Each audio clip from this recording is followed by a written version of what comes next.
Okay, we are Group 7. We are presenting the Principles of Management, chapters 1 through 10. First, we'll start with the introduction. Hello, I am Megan Nix. I'm Ken Hurd. I am Trayvon Greathouse. I'm a Miracle Davis, sorry.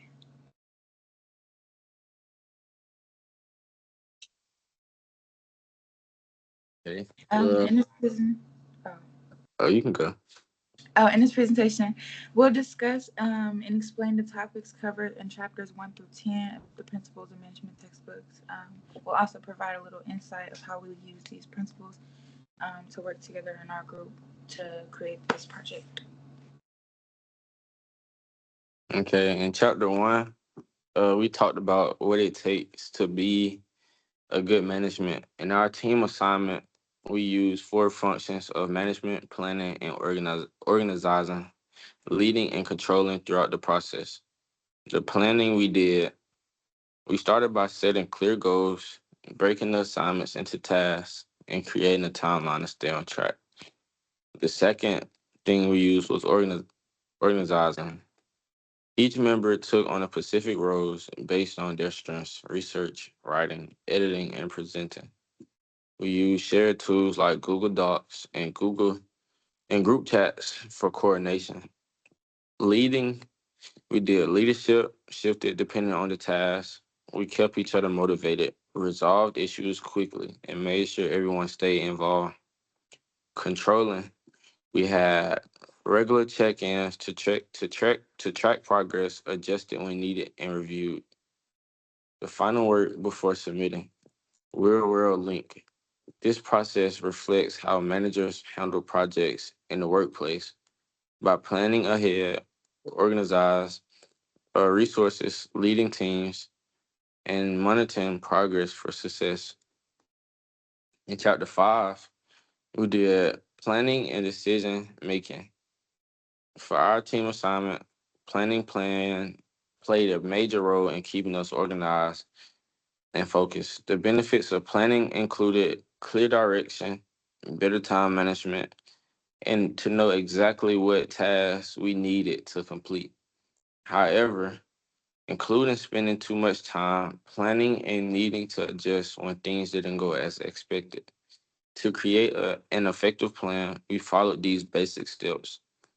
1. Identify the goal of the assignment. 2. Gather and share information. 3. We listed tasks and deadlines. 4. We assign roles. 5. We regularly reviewed and adjusted the plan as needed. Group decisions making help us consider different perspectives and made stronger choices. For example, when deciding how to divide work, we discussed everyone's strength and availability. We also use brainstorming to generate ideas and voting to make final decisions quickly and fairly. Real world application in the workplace, this approach is often used in team projects or business planning, where collaboration leads to smarter, more balanced decision and structure. Thank you. Uh, Chapter 6, organizational strategy. The strategy making process is evaluating whether an organization's current plan is still effective and is the start of the strategy making process. The ultimate goal is to have a sustainable competitive advantage. Next is situational analysis. The next process in the examination of the current state of an organization. Choosing strategic alternatives or the best possible path forward for an organization is after seeing its current situation. Next will be determining a plan using strategies. Corporate level strategies address what the particular business is and what it should be. Industry level strategies address how we should compete as an organization. And firm level strategies address how to compete against a particular firm. Organization strategies have many real world pros and cons. Many of the pros organization leads to is clear direction and focus. improved resource allocation, competitive advantage, and enhanced coordination. I would say that all of us were able to come together and use our strengths as no weaknesses were shown, and that led to us being organized and successful during the team assignment.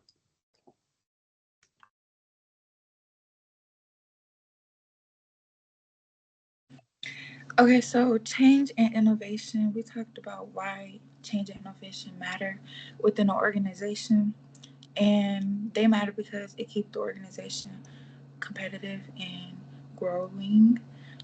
Organization innovation is the implementation of creative ideas in organizations, and change keeps the organization adaptable, competitive, and, like I said, progressive. During our group project, we used these principles of change and innovation by unfreezing like traditional teamwork.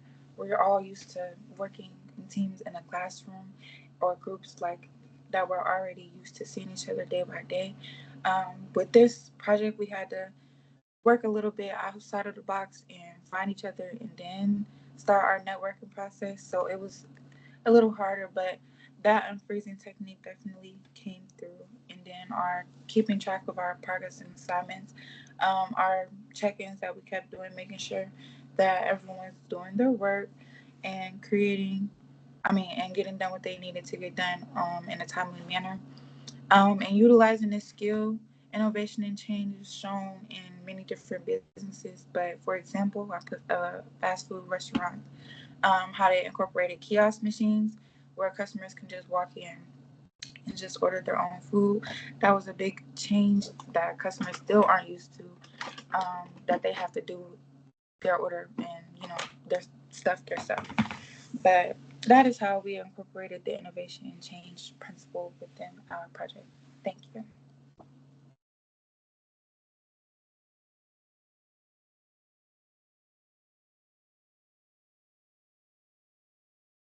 For chapter 9, we talked about designing adaptive organizations. What does it mean to have an adaptive organization? Like, what does it include? So, our first point is it was structured planning. It set clear objectives and broke the project into manageable parts.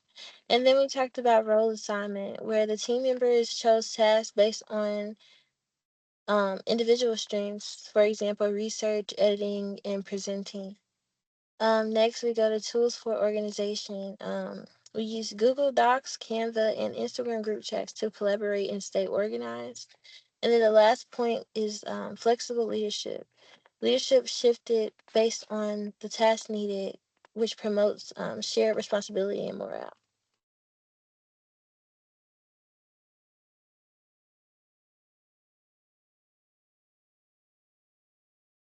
Okay, I think I did chapter 10 too. So chapter 10 is manage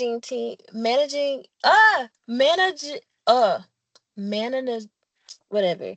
Teams. What makes a team?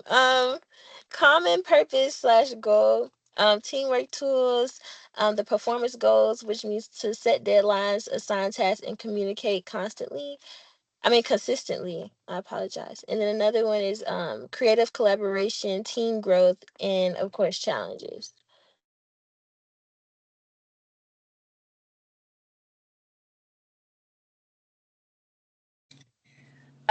This is the overview of our presentation. Throughout this presentation, we discussed the key principles of management and how we applied them through our team project via organization strategies, team management, innovation and change, and adaptive design organizations. Anybody can be a successful manager. And thank you. That is our group project. Thank you.